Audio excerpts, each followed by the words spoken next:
Bonjour Edouard. Bonjour.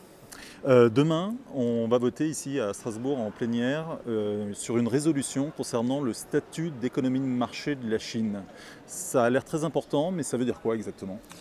Ça veut dire que reconnaître le statut d'économie de marché à la Chine, c'est considérer que l'économie chinoise ressemble à l'économie européenne, c'est-à-dire une économie libre et non faussée. Or, on constate que c'est tout le contraire de tout ça. Par exemple, dans nos traités, il est interdit que les États viennent subventionner des entreprises privées et encore moins subventionner des aides à l'export. C'est ce que fait actuellement la Chine sur un certain nombre de produits, et notamment l'acier. Et c'est pour ça que l'on voit une déferlante de tonnes d'acier chinoise pénétrer le marché européen à des prix défiant toute concurrence, ce qui met en grande difficulté nos propres industries et forcément les emplois qui sont induits. Ça représente quand même pas loin de 400 000 emplois directs. Et donc nous, le Parlement européen, puisque la Commission s'apprête à reconnaître ce statut-là, et la décision va se prendre d'ici la fin de l'année, le 11 décembre, et la Commission n'avait absolument pas imaginé demander notre avis, le tien, le mien, au Parlement européen. Donc nous qui sommes légitimes parce que nous représentons les citoyens, nous avons été élus par eux, et donc il est normal que nous défendions leurs intérêts.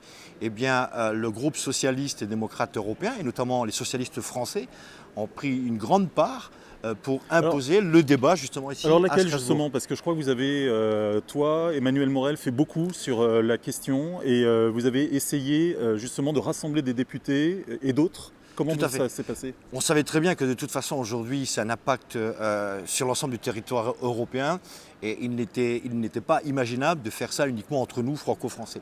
Donc nous avons lancé un groupe d'action transpartisan et transnational. Nous avons aujourd'hui 72 députés de toutes couleurs politiques différentes, de nombreux pays européens et on partage le même constat, c'est de dire aujourd'hui on ne peut pas reconnaître ce statut à la Chine parce que ça aurait un impact beaucoup trop important sur nos industries et sur nos emplois.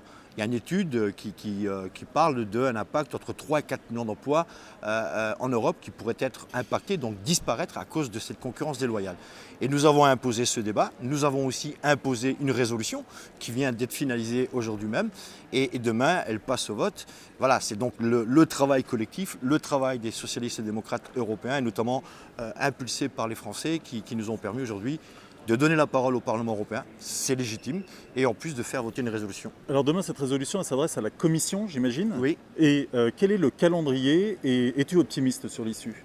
Alors, je n'étais pas trop optimiste depuis le début de l'année parce que la Commission nous répondait par des arguments techniques en disant oui mais nos juristes nous disent qu'on n'a pas d'autre choix, on doit effectivement reconnaître ce statut d'économie de marché à la Chine à partir du 11 décembre, sinon la Chine va interjecter appel devant les tribunaux de l'OMC et on risque d'être condamné.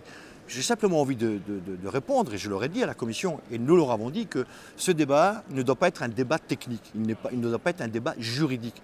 Il doit être un débat politique. Nous sommes des élus, nous sommes là pour défendre les intérêts des citoyens européens. Et la seule question qui nous a traversé tout au long de ces débats et de ces travaux, c'est de dire est-ce que oui ou non reconnaître ce statut à la Chine est bon pour les citoyens européens? La réponse est évidemment non.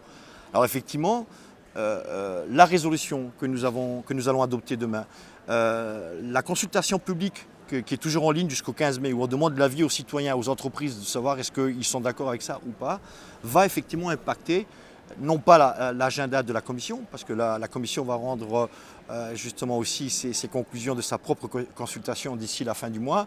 Ensuite, ils ont fait une étude d'impact et les travaux seront présentés au mois de juillet. Et leur idée, c'était de dire que, allez, après l'été, de manière assez tranquille, on allait aller jusqu'à la fin de l'année et que ça ne poserait pas débat et pas de problème. Sauf que c'était sans compter sur nos convictions à nous, hein, et nous avons œuvré pour que le Parlement européen donne son point de vue. Et aujourd'hui, on dit quoi? On dit qu'effectivement, on ne reconnaît pas que la Chine est une économie de marché. On dit que les relations économiques avec la Chine doivent être équitables, ce qui n'est pas le cas. On dit qu'il faut aussi tenir compte et avoir des propositions communes avec nos partenaires traditionnels qui, eux, pratiquent une économie de marché. On dit que les organisations syndicales doivent aussi donner leur point de vue parce que ça impacte beaucoup d'emplois.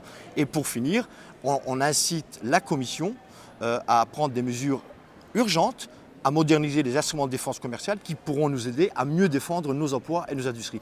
Et ça, c'est grâce, entre autres, à toi, à nous, parce que nous sommes des citoyens aussi, élus par d'autres citoyens, et nous sommes là pour défendre l'intérêt général. Bon, c'est un combat absolument essentiel que tu mènes Essentiel. et qui a besoin d'être popularisé, absolument. Il faut que les citoyens s'en saisissent.